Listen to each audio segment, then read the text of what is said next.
Salute, salute. Welcome back to Knicks and Bruises. I'm Tony Crow, and I got an all-star panel today. Um, Welcome back, Savvy D. Haven't seen you in a while. How you been, bro? Been good, man. It feels fantastic to be back, and hopefully it won't be much longer until the next one. No doubt, no doubt. Prayers out to Florida and South Carolina. I had to check on you when I seen what was going on out there. I'm glad Appreciate that. you were safe and you know your family was safe. Queen, Salute. what's up? I'm good. I'm good. How are you? I'm Ebro, good. Abby? We back. It's How you Monday. doing, Steph? I'm good. Double header day, triple header today. Same Yeah. going on tonight. By the way, And salute to the two of you. Y'all been keeping your foot on the gas with the content lately. I've been tuned in after I work, of appreciate course. definitely, definitely. And I know Queen got her hands a little bit more full than I do, managing the two shows. So salute to you. And you right there. You right Yeah, there. I am. I'm right there. Eru, thank you for joining. Welcome Without back. about it. Took the night off to hang out with you guys, man. Ah, Appreciate it. Yeah, yeah. glad Beautiful, to be here. beautiful. You're Appreciate it. welcome on the And next show. especially, Got that stamina. Yeah. Tired of clicking buttons on my side, man. So I got to hang out with you guys for a little while. I hear you. Shout bro, out it's to so the much chat. easier being a guest. It It's really a lot is. easier being a guest than hosting, bro. Yeah, You because just you can pull do up like and this. talk. If you're a guest, you can do like this. Just sit back and go. Right. Exactly. Exactly. Shout out to No the doubt. chat. Bo Ishmael, I mailed it out today. I sent you an email, sent you the picture. You know what I mean? So when you get it, just send me back a picture so I could post it up and let everybody know the giveaway was legit. And the next giveaway, I think I'm like 40 subscribers away from my next giveaway. So I'm gonna do one every 100, a little one every 100, and then a big one if when I get to 2K. So that's how this gonna work. Um, and yeah, the season is upon us. Like tomorrow, first preseason game. I'm excited. We're gonna talk about what we're looking for in particular with this game, what we're gonna be watching for. Um, Obviously the news came out that Grimes is out tomorrow, Mhm. so opportunity for Cam Reddish. We gonna talk about that. Um, and I think those are gonna be the main topics. I mean we could start right with Cam Reddish because that's my guy, and yeah, man, he got an opportunity early. Usually in Thibs system, you gotta wait for your opportunity. Granted, this is preseason, but that's the earliest you could even get an opportunity, right? Besides the practices that they've been going through. So I think he's gonna get his opportunity early, and I'm looking forward to seeing what he does, seeing his approach. Hopefully he's not just trying to fit in. But I think the biggest thing for him to make his staple and make his statement is to attack the defensive end like that's the main priority. He's already been on record saying he's not worried about his offensive game. And I think, in my opinion, I think what he was saying is he knows what he can do offensively. Right. He needs to prove what he can do defensively, and that'll keep him on the floor. Um, but yeah, what are your guys' takes on Cam, his opportunity? Obviously prayers out to Grimes. I don't think it's anything serious. You know, and he got his opportunity off the same type of thing, an injury. So it's part of the system. It's part of the NBA. I'll start with you, Queen. Mhm. Savvy, Eru. We go around. May the best player start. May the player that's gonna make the Knicks, or maybe not the best player, but the player who fits the best in that starting lineup that's gonna help the Knicks win. Whoever it is, I'm all for it. Like you said, this could be a blessing in disguise. This is how Grimes got his shot, right? I think it was Derrick Rose who went down, I believe. So Cam had an opportunity to practice with the first team. He's going to have an opportunity to play tomorrow, hopefully with that first team, and we'll get a chance to see him but we'll also get a chance to see how he meshes with the first team. So I'm excited about it. I think we all agree he is the most talented, if not one of the most talented players on this team. And if he can turn up, as they say, and really ball out, it's going to help us. But he can't just get a spot because he's tall and he's 6'8" and he got a long wingspan. He got to get that spot because he plays good defense and he's doing what he needs to do on offense. And this is the thing. You want him to be aggressive and show what he can do, but at the same time, it has to be within the flow of the offense. So that's the challenge. It's a fine line. It's a fine line, and similar to this life in general, one false move, one false path could derail you. So it's not gonna be easy. It may have gotten a little bit easier because of the opportunity, but actually what he has to do physically and performance wise, it's not gonna be easy. But I hope he does it. Savvy. So, first of all, speedy recovery to Quentin Grimes. I want to put that out there first and foremost. Get well soon, my guy, because we definitely need all the depth that we can use in order to suss out who's going to be where in the rotation. Right. As far as Cam Reddish goes, I feel like if it had to happen at any point in time, it's good that it's happening prior to the start of the official season, because I think that we were sort of looking for a way to work him in there, a way to get him an opportunity to show us what he can do. And I very much look forward to seeing him in this preseason game.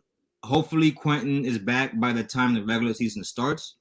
But if we can see Cam Reddish play in some regular season games at the start of the season, that'll be even better and more informative. Mm-hmm. Because I believe that in the preseason, you're going to try stuff out anyway. You're going to mess around with the rotations anyway. When we get into the season, we're trying to win every single game that we can win, and so is every other team. So the level of competition is going to be greater, and we'll really see how his defensive chops can come to manifest in those games. And I saw the comments that he made in the training camp interview, and I think that his mind is in the right place, because it seemed like he was leading with a defensive impact first, and then going to let the offense come naturally to him as it should, because he's so versatile offensively. Yeah, good points. I'll take it a step further, because and back to Grimes, and we'll talk about Grimes' impact in a second after Eru speaks, but he needs to come back soon, because the longer he's gone, the harder I believe it is for him to jump back right into the fold. Right. As the games go by, these preseason games, the rotation is going to get smaller. Right. People are going to get cut, so the players is going to be less players as well as the rotation shrinking. So and it's what, 4 games, so it's not many opportunities for you to let pass by you. So and I prefer him here and healthy, and it be a full out fair competition. You know what I mean? I don't want him to lose his potential spot, because we don't know what it really is, but lose his spot based off of his availability and not his ability. Right. Eru. I muted myself. Well, it's a lot of factors going on with this situation. Because I mean, like, you want the cream to rise properly. When you're building and making a cake or something like that, you can't leave certain ingredients out, or you just ruin the entire cake. The cake will turn into a cookie. You're looking to make a cake, but you made a cookie. So Quentin Grimes not being there, it just kind of gives people positions. It makes quickly, have his position. Rose will have his position. Cam will have his spot. And then Quentin Grimes will be the outside guy looking in, trying to fit into the piece there. But like you said, once the game starts and the regular season thing starts, Tom Thibodeau is going to go to the guys that's been working, and that's what he's been doing. And then you have to wait till somebody else gets hurt, and stuff like that. So I really don't want to start the season like that. So I'm really hoping that it's just like precautionary type of thing, because that's what it seemed like. They just put him in a boot just to reevaluate. Maybe he had like a little stiffness in his calf or something like that. They just wanted to make sure it didn't get worse.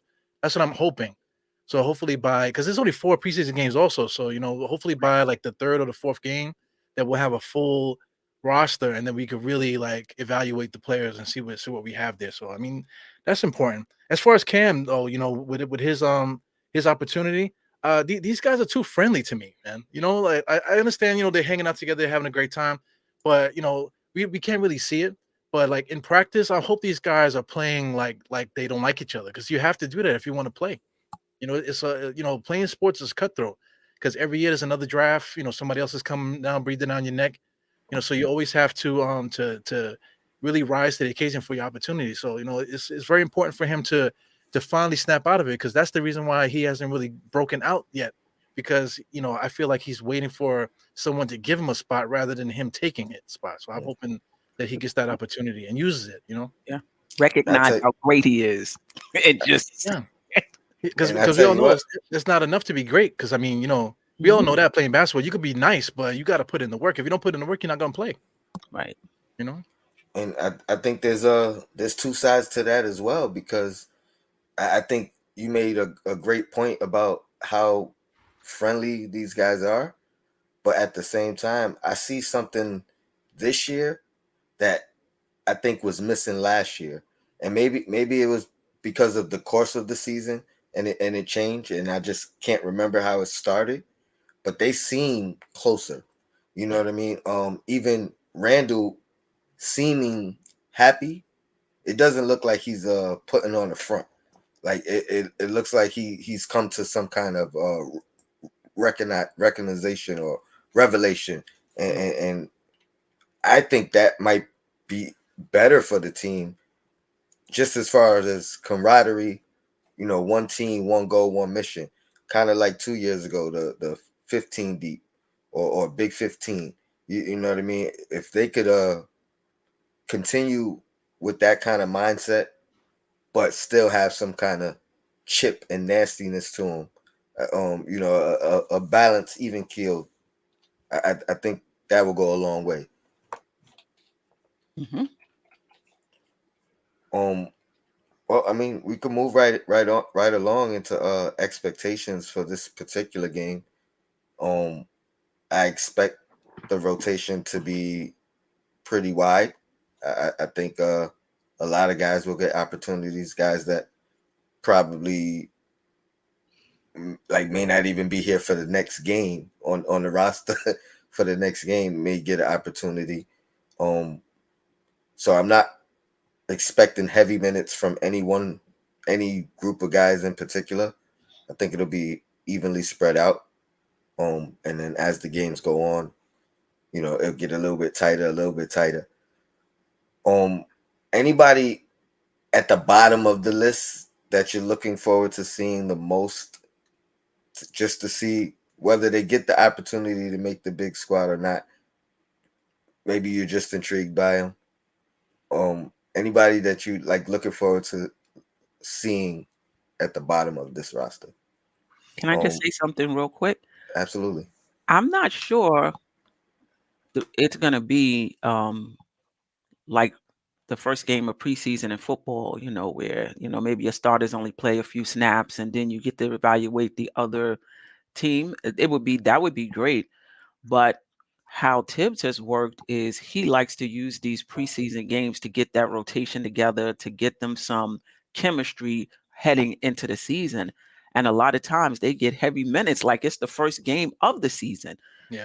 So we may not even see, we might see the full rotation and that's it. So everybody could get used to the substitution patterns. Because look at Summer League. Summer League was the perfect opportunity to see guys I guess there's a back of the bench in the summertime. They played there. They had their set rotation. They played that set rotation, for I don't know how many games it was. So we might see that same thing. So Sims, McBride, Farron Hunt, those guys may be trying to impress the getting the opportunity in practice. I'm not sure how much they're going to get it in a preseason game if history repeats itself. That's exactly what I was gonna ask you too. So I was gonna say, so you saying their opportunities coming in practice. I mean, I think at the very least he'll go 10, 11 deep in this first game. I don't see everybody playing, unless obviously, some type of injury or precautionary pull. Let's pull him so he, what I mean, one of those situations. But then if it's a blowout, hopefully on our side, then I can see some other guys getting the opportunity.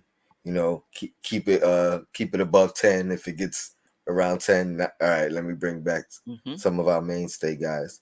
Right. Well, I want to highlight this guy, East Blue Drew. Shout out to East Blue Drew. He hangs out on everybody's pod and stuff. But it's the thing. Like we all do podcasts, right? Say, Sav does his thing.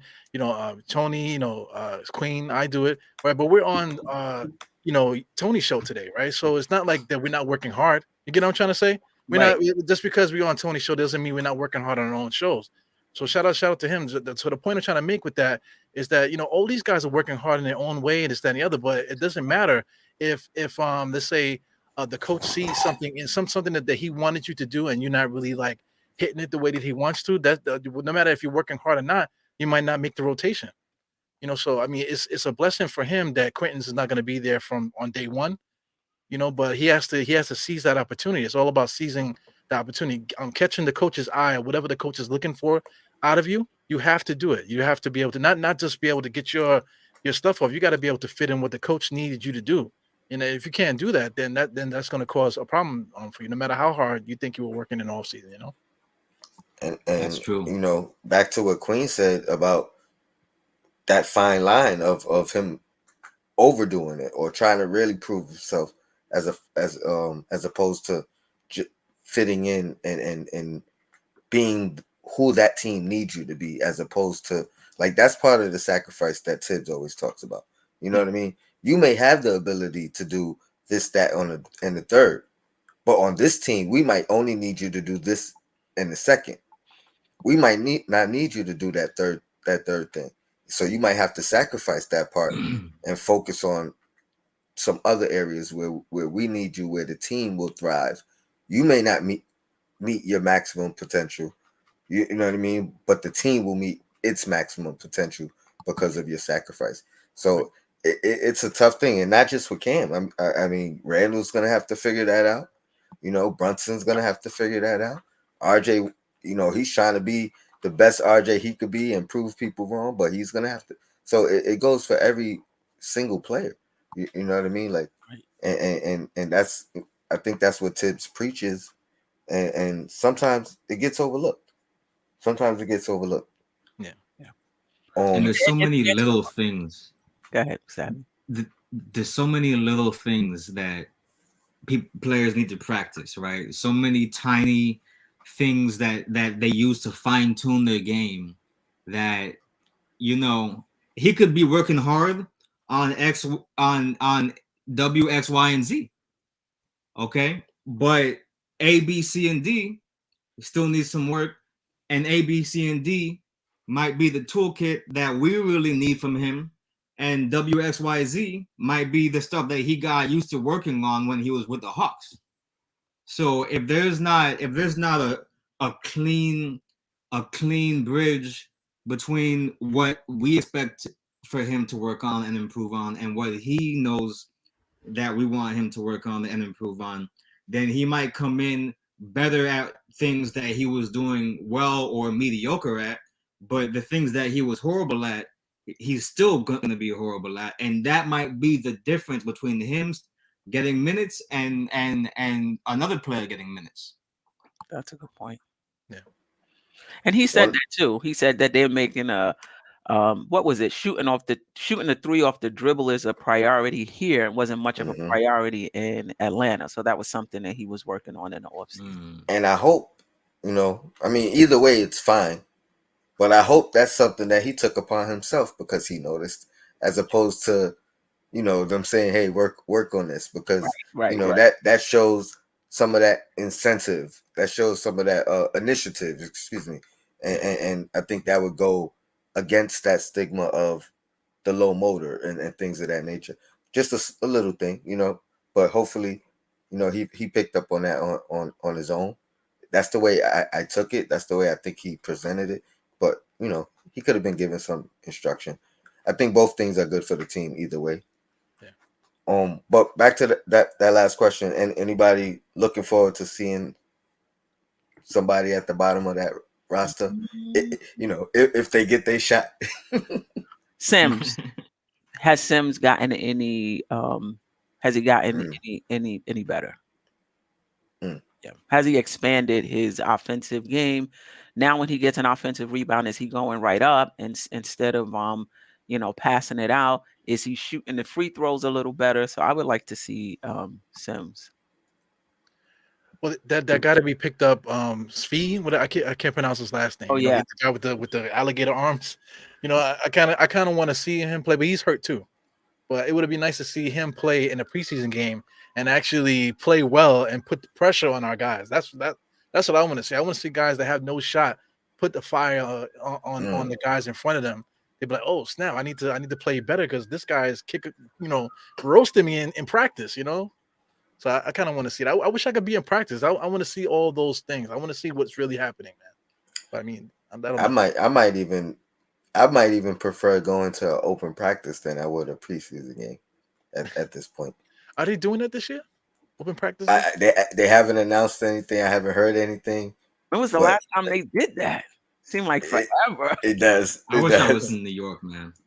Yeah, I think it might have been 2 years ago. It's definitely before COVID, I think. Yeah, wasn't Sim there? Because there was a few people there that was doing live streams and stuff of that game. Yeah, true that. I remember that. Wow, that was a long time ago. But to answer the question, I would like to see what Svi Mikelic can bring. That's what he was talking about, right? Yeah, Svi. Yeah, I couldn't pronounce his last name. I would like. Oh, okay, all right. So with alligator arms. His arms are shorter than his body. It's crazy. Hopefully that translates to a quick release on the shot. Okay, because if we can, I mean, I'm not gonna be stereotypical, but a European guy on the team at the shooting guard position, I'm looking for him to snipe that basket. I'm looking for him to drain shots like crazy. If you do nothing else but hit shots at a high clip, there's a place for you. Alcoholic, man. Hit shots like an alcoholic. That's what I want to see. Bro, why are you here? Bro, that's a good one. That's a good one. And then guess what? If he can play some defense too, guess who we can bounce up out of here? Well, Andy's not here to defend him, so No. oh yeah, true. And it's funny because that was gonna be my next question, but I'm gonna skip that. I think we're way too early on that. Let's see if he gets a shot and how that shot looks. I think my guy is Deuce, and mainly because I'll be honest, I've been low on him. You know what I mean? I haven't really been high on him. A lot of people, he got a lot of supporters in the chat, in the numerous chats. You know what I mean? He has a hive, and I respect it.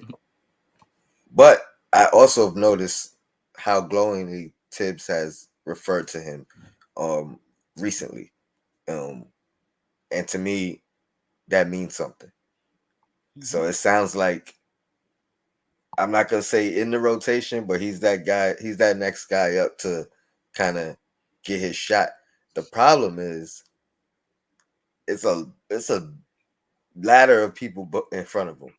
You know what I mean? And yep. On the flip side of my question, as far as like the bottom of the roster, when you talk about the other side, I mean, I thought Rose was going to be in the middle of the roster, but it sounds like Rose really want to play. It sounds like he's rejuvenated. Thibs is talking about how much we need him, how much, I said it last year as well, how much of a difference he would have been last year. And I don't know, like I'm excited about Rose now. I have a question about Rose. Yes, sir. How many minutes do you think he plays in the preseason games? 12. Right, exactly. That's what I would hope for. That's what I would hope for. That's what I would hope for the season. 12 to 14, just behind Brunson. Don't take no other minutes. That's it. We don't need to overuse D Rose. And I don't feel like I should be saying that in 2022. I think it's obvious, right? Yeah. But every single time he gets better, we find him playing like minutes. And I'm like, yo, like all of this ain't necessary right here. Yeah. If we can have a guy, whether it's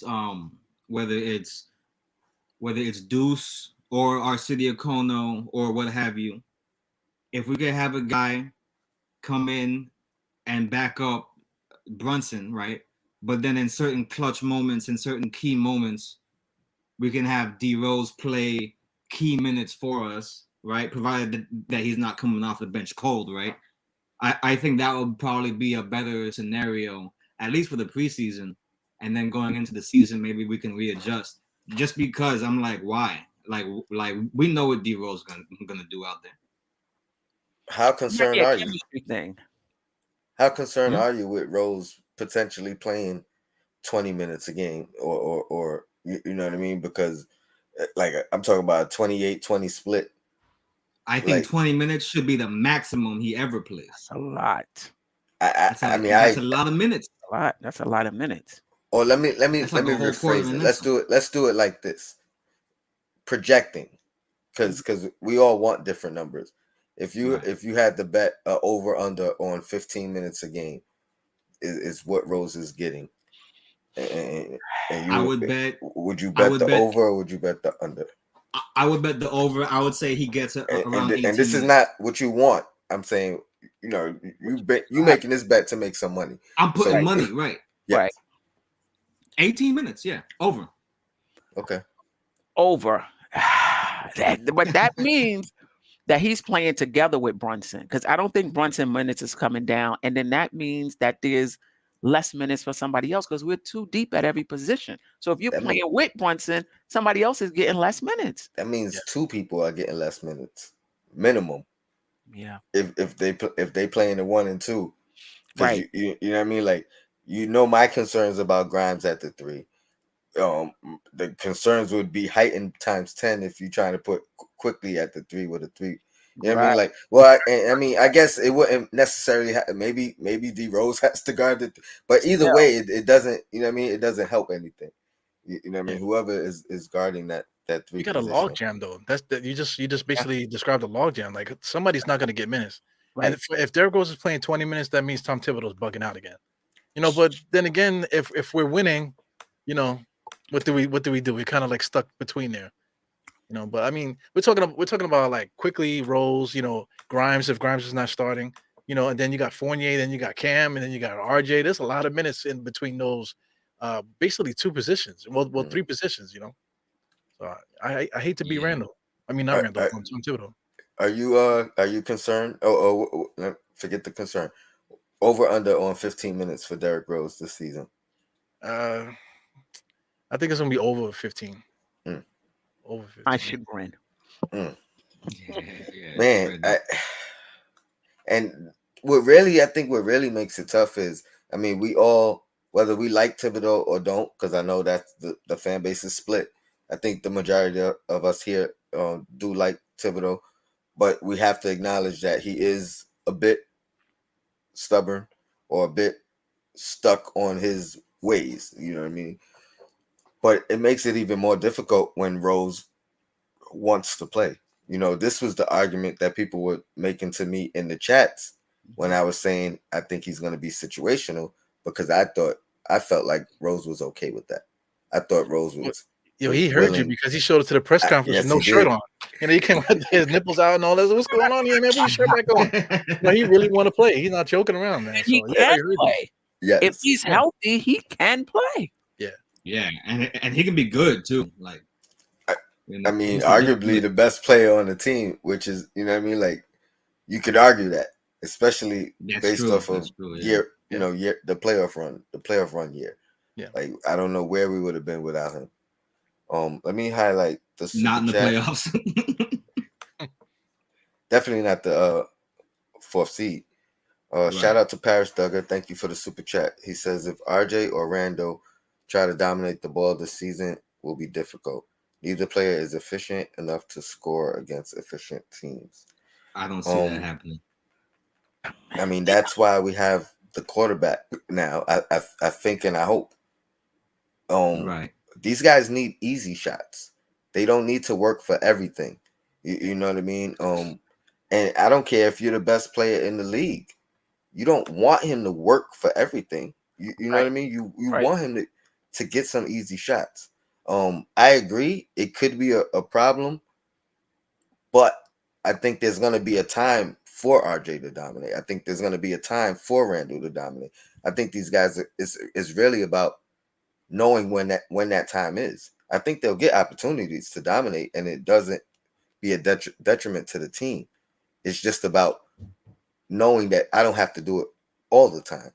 More so for Randall, but also for RJ, you know, as an ascending guy trying to get into that spot, that lead spot, that one spot. You got to figure out when is the time to dominate and when is the time to feed off my teammates or find some easy shots. So I think Brunson's going to help with that. I hope he is. I think he has to lead for us to succeed. Absolutely. I think he has to lead for us to succeed. And if that ball domination happens with either of those players, I feel like there's a failure in the messaging coming from the coaching staff, right? I feel like that needs to be an edict. Like, yo, we're gonna run the ball through our big off-season signing, right? Because why not? Like I don't see any rational reason why not. By default, that should be the case. And then we can hopefully see those guys do some more active screening. You know what I'm saying? Do some more off the ball, cut to the basket, you know, and then as the game progresses, it will dictate, you know what I mean, who's got the least pressure on them and who's got more. And I especially want to see how that plays out coming into the second half of games. Right. And then I will say, just because they were inefficient last season doesn't mean they're going to be inefficient this season. Fair. And that was Randall's first inefficient season. You know, let's take out the 3-point shooter. He was never a good 3-point shooter except for that one season. But other than that, he's been pretty efficient, right? So as far as his 2-point shots, I expect that he'll be more efficient. To your point, Savvy, having Brunson, or if that was Tone, having Brunson there, them getting better shots in easier spots, that should help the efficiency as well. And RJ has said he's been working on finishing. He's been working on his decision making. He brought up the point that one of the reasons his field goal percentage was down at the rim was because he was making bad decisions in terms of taking it all the way to the rim, as opposed to knowing that he didn't have it and passing it out to his teammates who were open on the wing. So, you know, if he gets better with his decision making, that's going to help his percentage as well, and he'll be more, you know, more efficient. And I get it. You know, Sherwin in the chat, Knicks gonna win 12 games. No, he didn't say 12. I'm just saying, I get it. I get it. If you just taking the Knicks from last season and you're looking at all these other teams getting better, and you're just taking the Knicks from last season and you're gonna throw Brunson in there, you know, you may say that's not gonna be enough.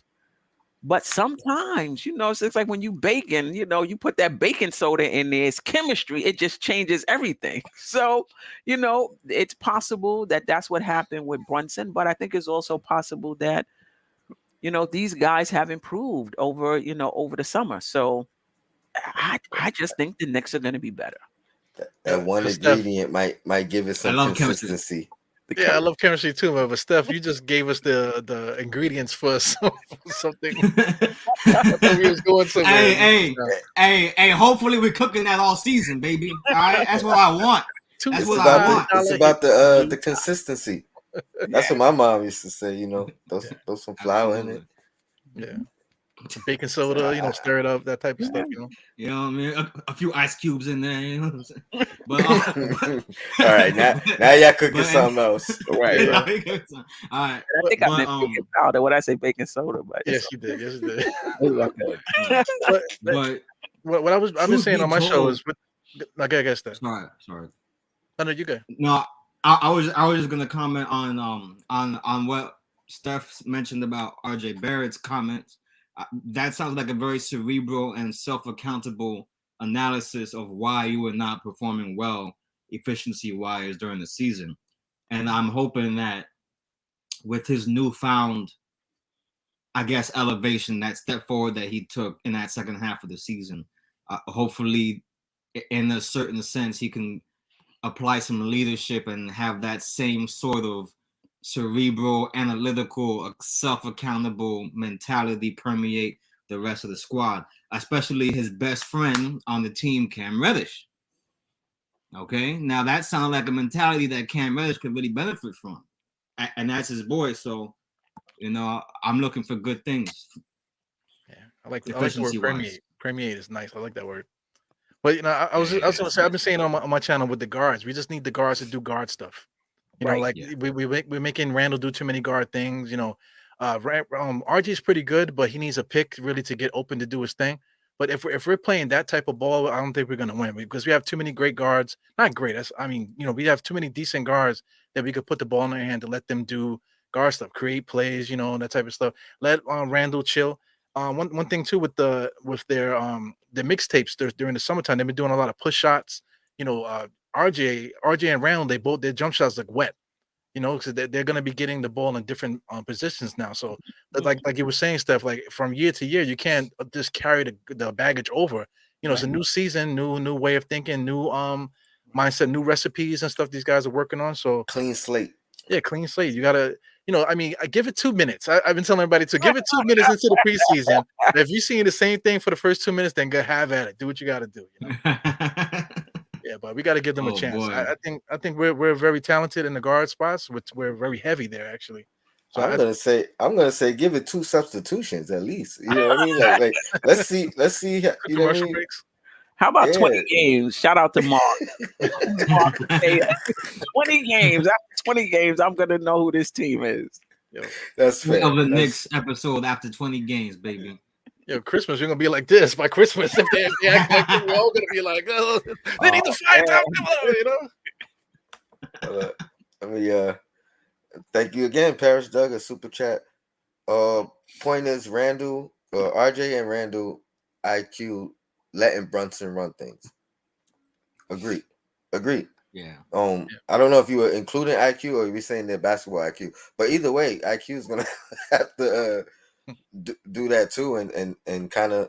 I mean, I think Brunson, what he does is he puts everybody in a position to do what they do best. They don't have to do much extra. You know what I mean? Do what you do best. RJ can start attacking the basket and slashing, but off of a feed, not off of creation. Now, not saying I don't want him to create, but you don't have to do it every play. You know what I mean? Same with Randall. You don't have to do it every play. Get some easy buckets. Get get hot. Then you can start doing some of that extra. Right. Then you get a heat check. You know what I mean? Go 4 for 4. Then you could throw one up to see if you feeling it or not. But I think he puts kind of everybody in that position to where they can just do what they do best. Mitchell Robinson's another guy. And speaking of him, I'm ready to see Mitch too, man. I'm ready to see what kind of improvement or consistency he can bring. He's not far away from just getting to that double-double. You know what I mean? Like, it's crazy because a lot of people, it's like two sides. Some people, he hasn't even averaged a double-double. But on the flip side, you got to acknowledge that it's not easy to average a double-double. That's why it's highlighted. That's why it's statted as a double-double, because it's not, everybody doesn't do it. And usually if he doesn't get the double-double, it's because he hasn't scored in double figures, but he got double figures in defensive stats, though. So if he get him a couple post moves, he'll be straight. I think it's flip side. I think it goes both ways. I'm not. I know I can hear Queen in my ear saying defensive rebound. So you know what I mean. Important to me too. And he has to improve there. Like, there's no doubt about it. What do you No guys think doubt about about people it. saying that Randall's a stat patter? That's why he gets a double double. Randall gets a double double because he be padding his stats and he just be standing there letting the ball come to him. You know, it's not And easy to to do. me, I that's feel the like stat stupid. padding is overblown. It's not. Yeah. Yeah, I Like think how do that you stat like the only time I Yeah. think you could really stat pat. I mean, all right, can you stat pat? Yes.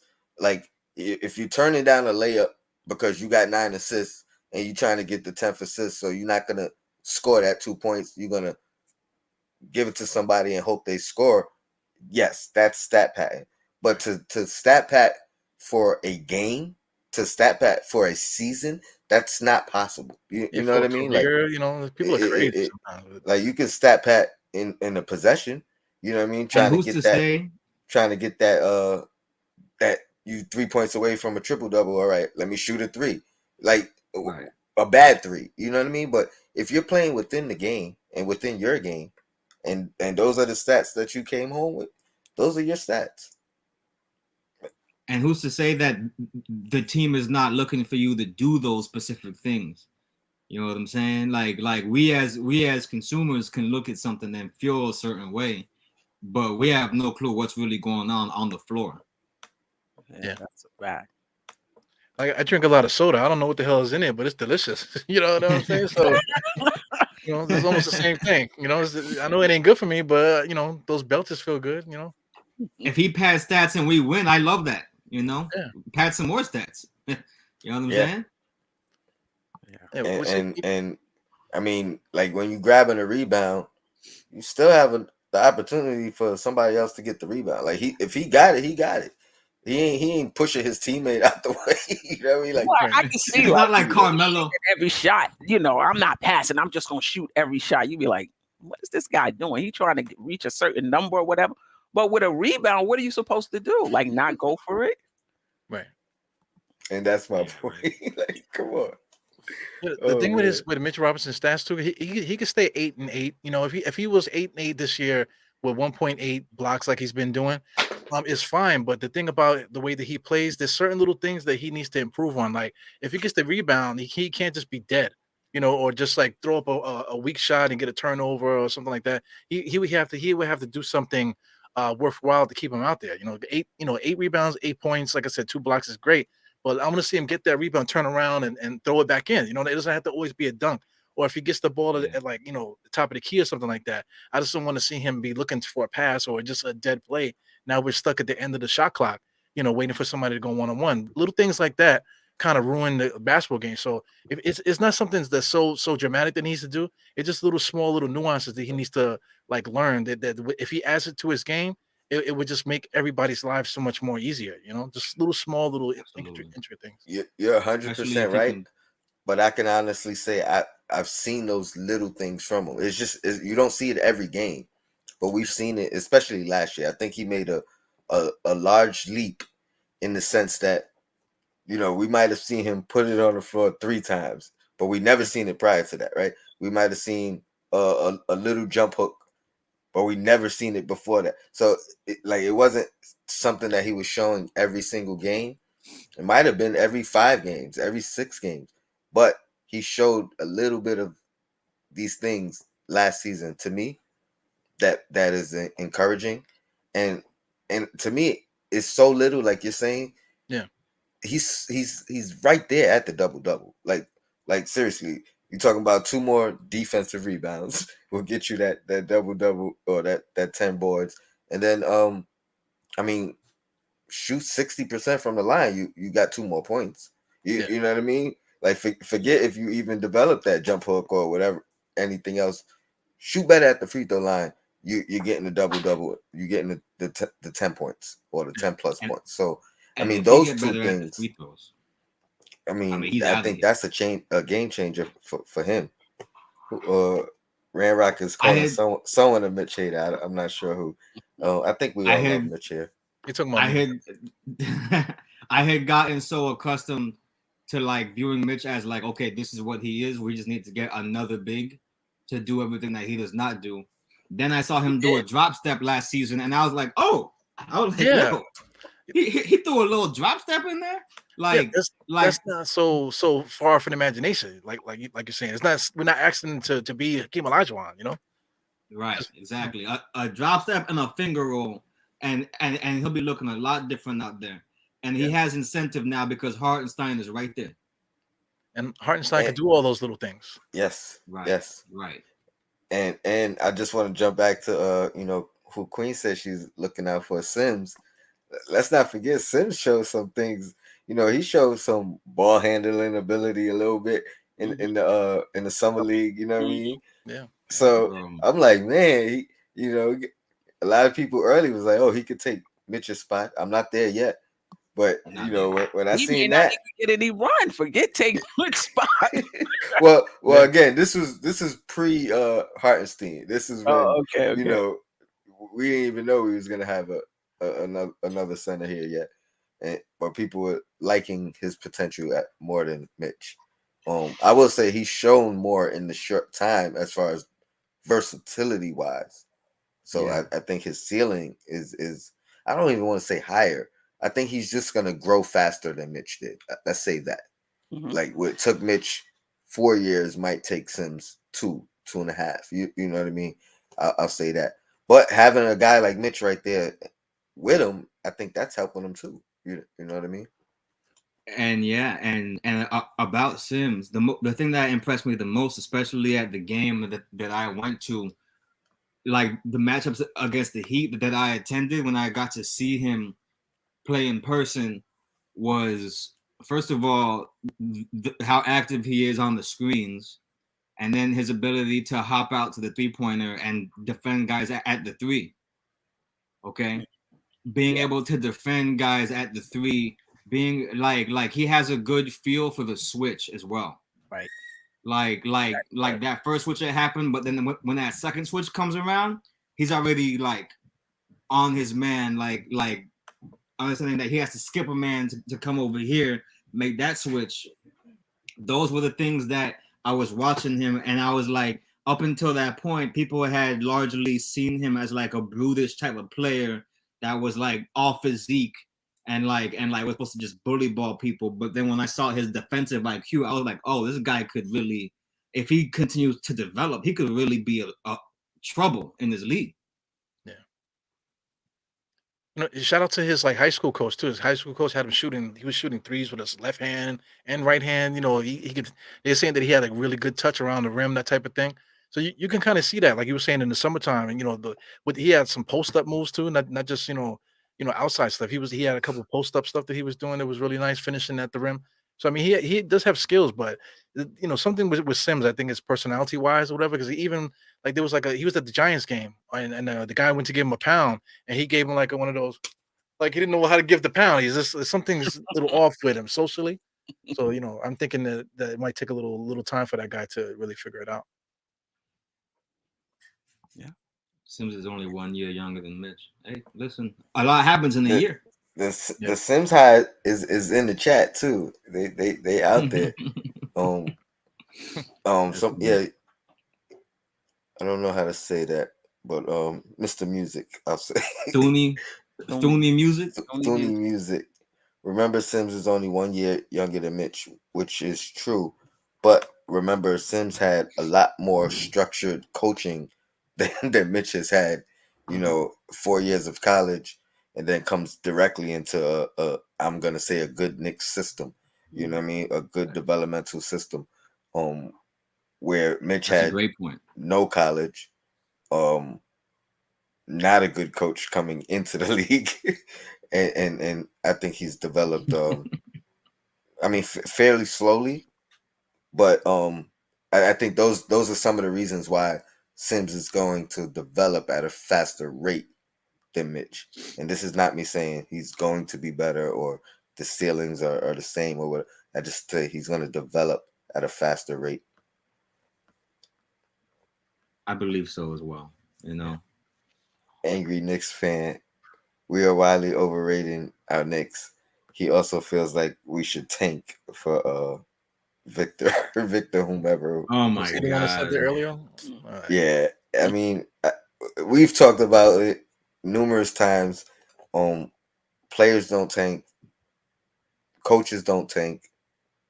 If there's somebody that tanks, it's organizations, and even doing that, you're just getting yourself fired.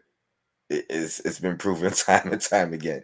Like even if you do it the organization once and tanks, you're putting yourself at risk for not having a job and someone else gets enjoying the fruits of your labor, if you will.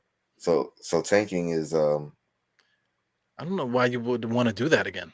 And Why there's would you no want to? guarantees anyway. Not to cut Yeah, you off, Hero. no, yeah, you're right. You know, absolutely. that's all I was saying. There's nothing guaranteed. All that stuff. Yeah, So when you tank and my you wind up with the seventh pick. Like, wait, hold up. We have the worst record. No, I think if you have the worst record, you can't fall any further than 4. So you wind up getting the 4th pick, after all of that pain, Yeah, it happens all the time. And on top of that, right, even when we've had high picks in the past, top 10 picks in the past, we've whiffed on some of those picks. It's not like we have the best scouting department in the association. Like tanking might be a factor for certain teams who know that they can draft well and have historically done so. But we're not that team. Not only that, but what Knicks fan wants to see the Knicks lose more? Yeah, it's just, and it's funny because your name is Angry Knicks fan, and you're mad because we're not tanking. Let me ask you this though: if we're winning, are you gonna be angry Knicks fan or are you gonna be happy Knicks fan? Like, because I think if we're winning, you shouldn't be angry. but if we're tanking, are you going to be mad that we're losing too? Because people want to tank, but then they be mad that we're losing. So Right. my tips didn't put so and so in. No, we tanking. What does it matter? yeah, what's the matter? Exactly. And not for nothing, don't be a guy that's saying, "Oh, play, start Obi and start Deuce and play Emmanuel," and then want us to tank, because that's a horrible thing for them to go through. You know what I mean? That's not good for their basketball careers. That's not good for their mental health, their belief in themselves and their abilities.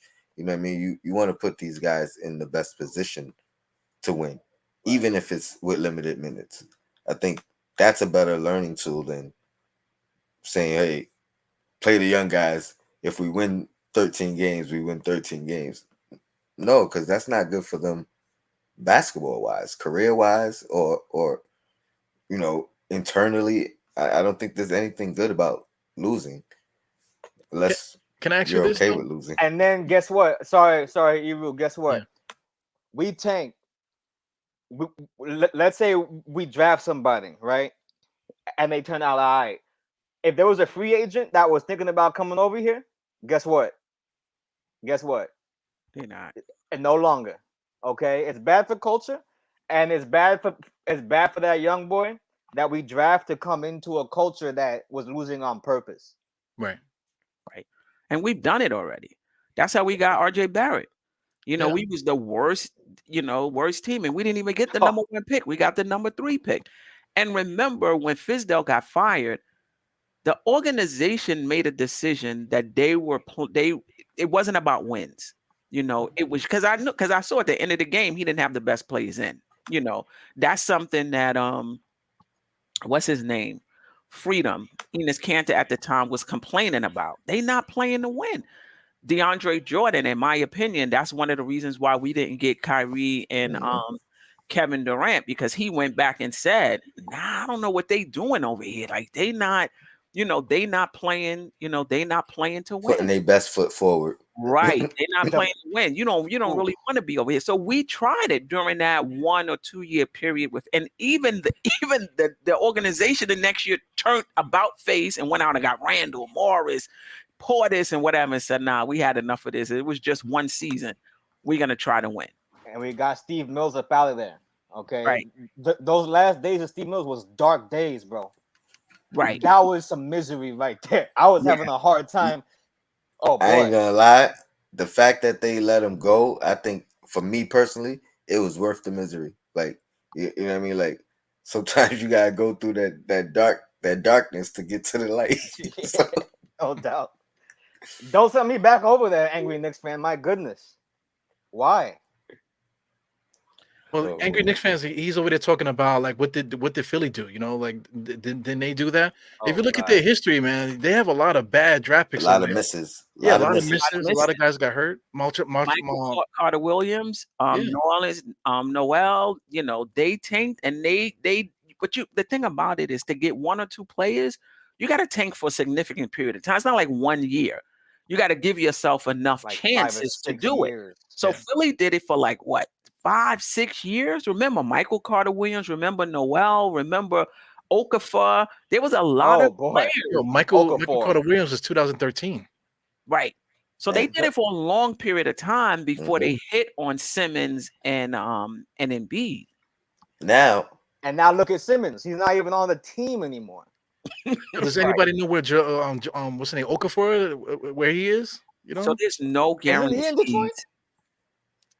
He's somewhere. He's somewhere. You know, I think he might be working for sanitation now. Trying to revitalize his career, but you know, I mean, yeah, there's no guarantee, and then you could take the longer route and maybe draft a little bit better, and like OKC has done or are in the process of doing, but even that is no guarantee. There's no guarantee that Jet are gonna turn stay. There's no or stay or even stay. Yeah. So. And another thing, Victor Wembanyama, that's who you want to tank for? That boy is a twig. Last time we had a twig, you see how that worked out, and you see where he at now because of all the injuries, bro. Come on. Yeah. And I think the other part of it, wow, it just I lost it just that quick. We're just beating up on angry Knicks fans right now. You get it back. Yo, you got to get a notepad, man. Like me, I got my last point on the tanking. Like even like you said, it's different now because there's no guarantee you're gonna get that pick. But even when you did, you know, or when the chances were better, it was very rare that a team. I guess San Antonio might have been the one team that tanked successfully, got the pick, and then it became the franchise player. Like it was the missing piece in Tim Duncan. Right. But that's a rarity. You know what I mean? Them for that, man. Because they already had David Robinson, and he was declining. He was hurt, and that's why they tanked. And then they got the guy, and then Dave Robinson is back. Now you got Twin Towers, and then they snuck and got Ginobili. They snuck and got Tony Parker, man. And those were late draft picks. You know what I mean? Yeah. Those were guys that exceeded their draft position. You know what I mean? Yeah. And I today can be considered as those steals of the draft. You know what I mean? So there's a lot of luck that has to play into it, and everything else. Like, no more tank talk. Hey, yo, two words. That got me like depressed. Like, right. 2 words. Markelle Fultz. Another one. Yeah. Another one. Yeah. Another one. It's just no guarantees. That's the DL King right there, boy. No guarantees. This crazy, man. Shout out to Mr. Savvy D with the comment. You know, Burks in Detroit. I miss Burks. I mean, I don't miss him now, but I like Burks. He was my guy. You know, I defended him. I wish him well over there, except against us. Yeah, that's what I'm gonna say. Well, we'll see him. I think he's injured though. Is he injured or day to day or something like that? If not, we'll see him tomorrow. Well, I'm sure there's people, but who are you guys looking forward to seeing the most on the other side? Dorman. Yeah, word up. That was your guy. Yeah. And he kind of was our guy too. He was our draft pick for a brief second. Yeah. Oh, this is the point I wanted to make. I gotta say it now. I know I might lose it. Get it out there. Most of the stars and superstars in this league weren't top 10 picks. Right. So there's no guarantee that if you do finish, get the number 1 pick, that you're going to get a franchise guy. But number 2, most of the franchise guys that's in the league right now were picked after 10. They weren't even in the top 10. Right. Absolutely. It's just luck. You think Milwaukee thought Giannis was going to be a superstar when they drafted him? No way. Did Golden State think Curry was going to be this player when they drafted him? No way. Utah didn't think Donovan. It's just the luck of the draw. You draft the best way you can, and then a player just blows up. What You know, pick? What pick was Jokic? He was like low. He was Right. like Second round pick, right? Was he a Right. second round pick? he was second round. Oh, or man, or the last lower in the than I thought. first. yeah. He was Dwayne low, bro. Wade, he was top 10 though, but they didn't think he was going to be what he became. Yeah. You know, And the you can Giannis get that a got start drafted, anywhere. the Giannis that got drafted. Look at the picture of Giannis when he got drafted, and look at the picture of Giannis now. There Right. is no way Right. anybody could have predicted that. Yeah, he looked like Tony Crow and shit. That's what he was. He looked like Tony Crow out there. Don't worry, Eru, I'm getting right. That's all I'm Yeah, saying. I've been saying that for like the last 2018, the last 5 years. I've been saying that. It's Yeah. the process. We just the haven't process. been lucky. I think when they said, "Look, you really want Patrick Ewing? We'll fix it so you're going to get Patrick Ewing, but trust me, you're not going to get any other good draft picks for the next 30 years. You sure you want to do this?" I mean, until you do right. Oh man. We were like coming off of Truck Robinson and Kenny the Animal Bannister. We're like, yeah, we'll do it. We'll do it. Oh Lord. Oh Lord. Like, all right, we'll do it. And now, What they didn't say is, and there's no guarantee you win a chip. right, Yeah. right. Freaking Houston Rockets. Have you guys got to check out any of the preseason games? So I've been far? seeing not a whole game, but I've been like, checking in here and there. I've been too plugged into the NFL, bro. I saw Kai Soto last night. Yeah, And Casoto. And here's the thing: I wasn't gonna put it in the in the description, but I definitely had to check out my guy. Kai Soto is guaranteed 10,000 views to put him in your thing. And yeah, people was out there doing them too, but he looked pretty good. He looked pretty good. I think I'm late. Like, what's the story? Not a standout, you know what I mean? But a team guy, you know what I mean? Somebody who could fill in a roster spot. And we covered him in the Draft Savvy out of the Philippines. Yes. And he has a big following in the Philippines, and we thought he was going to get drafted. And because of that, whoever heading up to the draft, whoever did a video on Kai Soto because of the Philippine connection got like 5,000 views, 15,000 views, 13,000 views. Yeah. Oh, that's crazy. Yeah. Oh, that boy got a fan base, huh? That's crazy. Yes, sure. Yes. The Philippines. I mean, not for nothing. I mean, wherever team drafts him or excuse me, picks him up, they have a automatic marketing you know what I mean, marketing leeway right there. You know what I mean? He could probably be top 10 in jersey sales, you know what I mean, things of that nature. Yeah. Because of his following. But I'm just glad he's out there, he's and talented too. Yeah, I'm glad he's out there and he's getting to show his worth and show who he is. I think what team is a lot of execs thought the hype was bigger than the talent. But now that that kind of died down a little bit, I think he's gonna get a fair shot to get picked up. Kai Soto's back in Australia. He was playing in an Australian league. So and they beat the Suns. And they beat the Suns. They beat the Suns. And that's what I wanted to say. Because had that been the Knicks, do you know what the backlash? I've seen one video so far, one person talk about it. But if that was the Knicks and we lost to the NBL team, oh my goodness, that was their championship. It would have been headline BBC News. I mean, that was their championship. Absolutely, I got absolutely. a box score for that one. But I'm just saying. The question about Soto was the league he plays in and how good is that league. Mm-hmm. So for them to, for the general consensus to be like, oh well, how strong is that league he comes from, and questioning his ability based off that, and now the actual team beats, we talking about the Suns. Now granted, it's preseason for the Suns, but still, I'm just saying, had it been the Knicks, we wouldn't have heard the end of it from our own people, and from the mainstream and But isn't it everybody preseason for them else. too? I think their season starts similarly. What time? I don't know. I don't know when the Well, Austrian. well, I think to Queen's point is it's the championships for them. You know what I mean? Okay, Because they playing the NBA team. Like Right. they getting watched by the world Right. and Right. the scouts and the coach. You know what I mean? So that I think that's what you meant, right? When you said that Yeah. was their champion. Yeah. Yeah. And Well, I as think far it's as similar in the training, summer league too, right? They lost at the Rucker, but those guys didn't even sleep the night before. Like they was on point. well, That's I funny. think they all still had the same training too. Because like I said, I think those guys are like in preseason mode too. The Australian league, so they got the same hardships. So Phoenix, no excuses for you because there wouldn't be no excuses for the Knicks. So That's right. Right. Shout out to Angry Knicks fan. He says only the 6th seed will make up for missing Spider. And you know what? That is a fair assessment.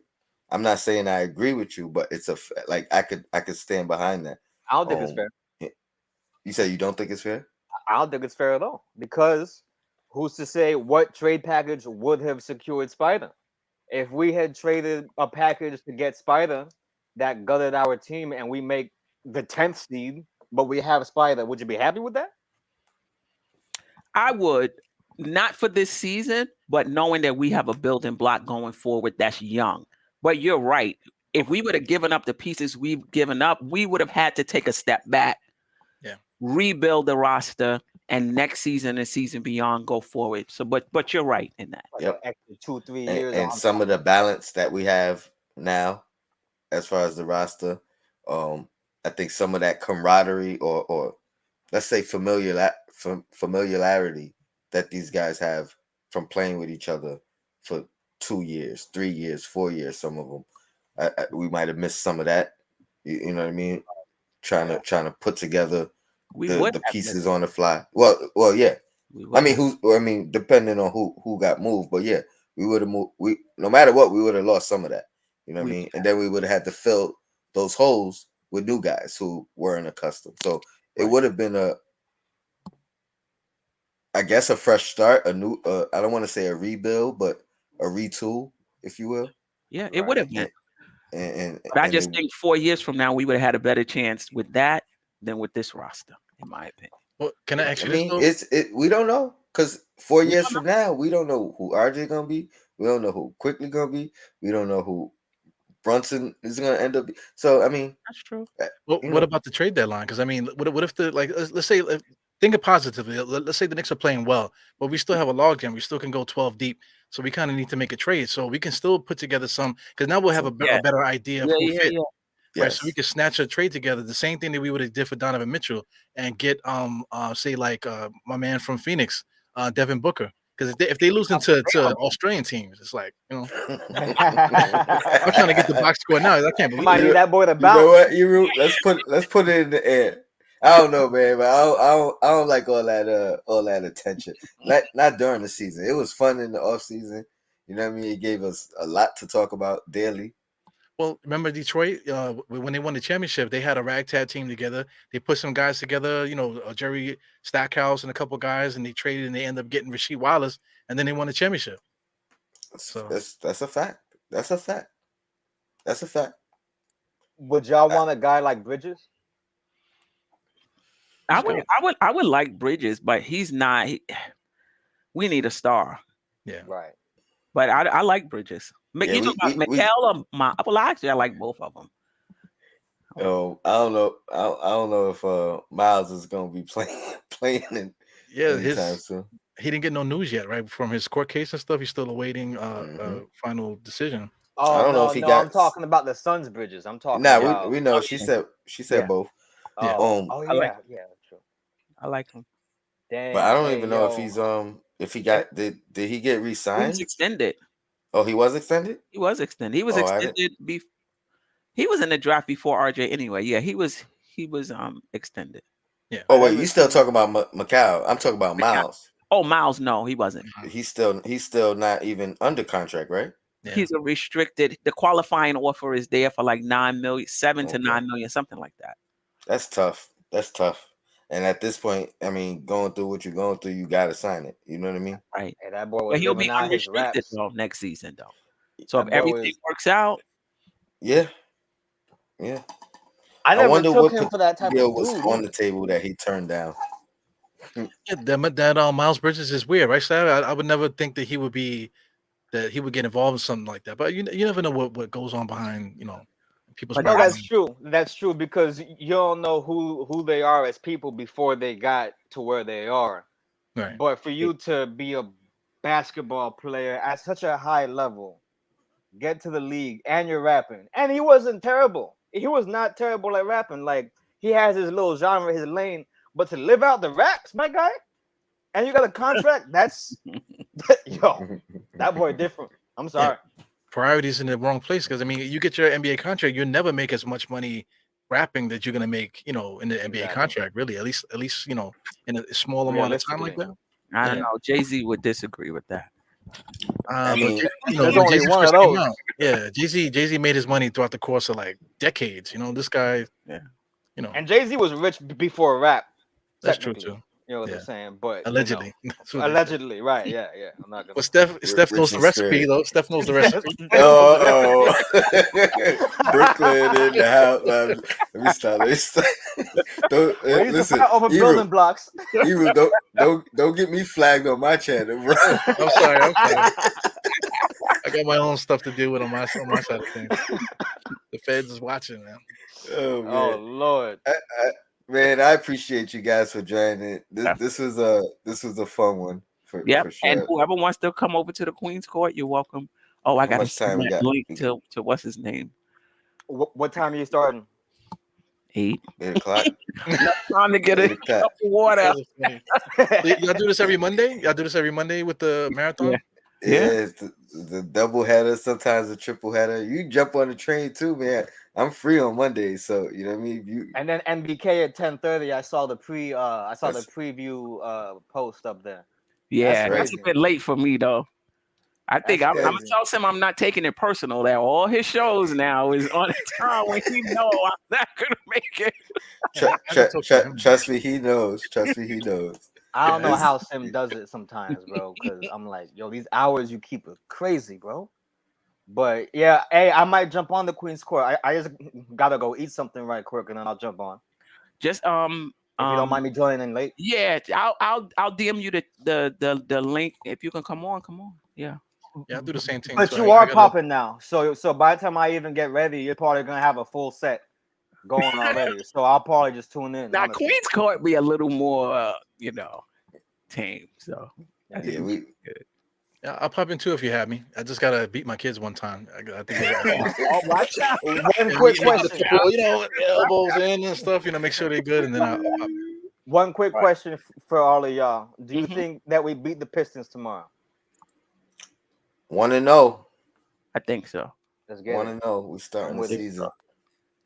I think Shout out to the chat, man. Thank you guys for joining. It's no show without you guys.